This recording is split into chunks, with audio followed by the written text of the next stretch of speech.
કપડવંજ પાસે વાત્રક નદીના કિનારે આવેલું ઉત્કટેશ્વર મહાદેવ મંદિર અંદાજે 2000 વર્ષ જૂનું પૌરાણિક ધામ છે। સત્યકામ જાંબાલી ઋષિની કઠોર તપશ્ચર્યાથી ભોળાનાથ પોતાની ઉત્કંઠાથી કંઠમાં પ્રગટ થયા હોવાની આ તીર્થ ઉત્કટેશ્વર તરીકે ઓળખાય છે। આ મંદિરની મુખ્ય વિશેષતા એ છે કે શિવલિંગ જમીનથી 3 ફૂટ નીચે ધરામાં આવેલું છે, જે ભારતમાં એકમાત્ર છે। શ્રાવણ માસમાં લાખો ભક્તો અહીં દર્શનાર્થે આવે છે।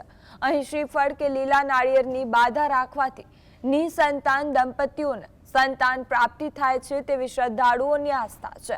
કાશી વિશ્વનાથ મહાદેવના દર્શન જેટલું જ પુણ્ય આ પવિત્ર શિવલિંગના દર્શનથી મળે છે। સત્યકામ જાંબાલા ઋષિનો આશ્રમ હતો।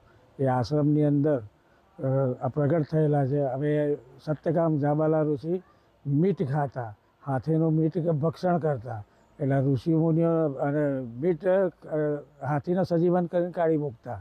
એટલે ઋષિમુનિઓને કલંક લાગ્યો કે ભાઈ આપણા ઋષિમુનિઓ માટે આ કલંક છે કે જે મીટ ખાય છે।